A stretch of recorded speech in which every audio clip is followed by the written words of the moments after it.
লাখো মানুষ কাঁদিয়ে বিদায় নিয়ে গেলেন নেইমার জুনিয়র। তার বিদায় নেওয়ার কারণটা হলো 2026 সালে তার সাথে যে নাটক করেছে দলের করছে, সে নাটক সে মানতে না পেরে সে বিদায় নিয়েছে।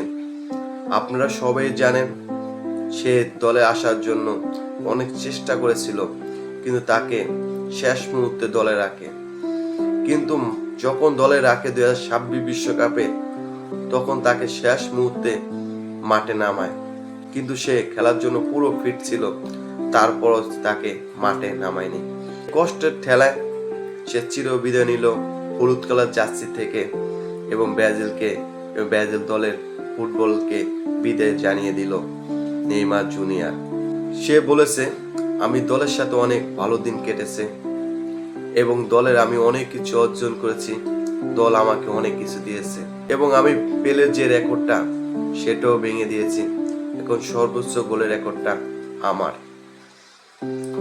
আমি আর ফিরবো না এই আর হলুদ কালার জার্সিতে, কারণ আমি বিদায় বলেছি, আমি আর চাই না দলের সাথে খেলতে। তরুণরা এসব 2030 সালে বিশ্বকাপ খেলে বিশ্বকাপ জয় করুক, তাদেরকে আমি স্থান করে দিয়ে গেলাম। চির বিদায় নিলাম নেইমার জুনিয়র।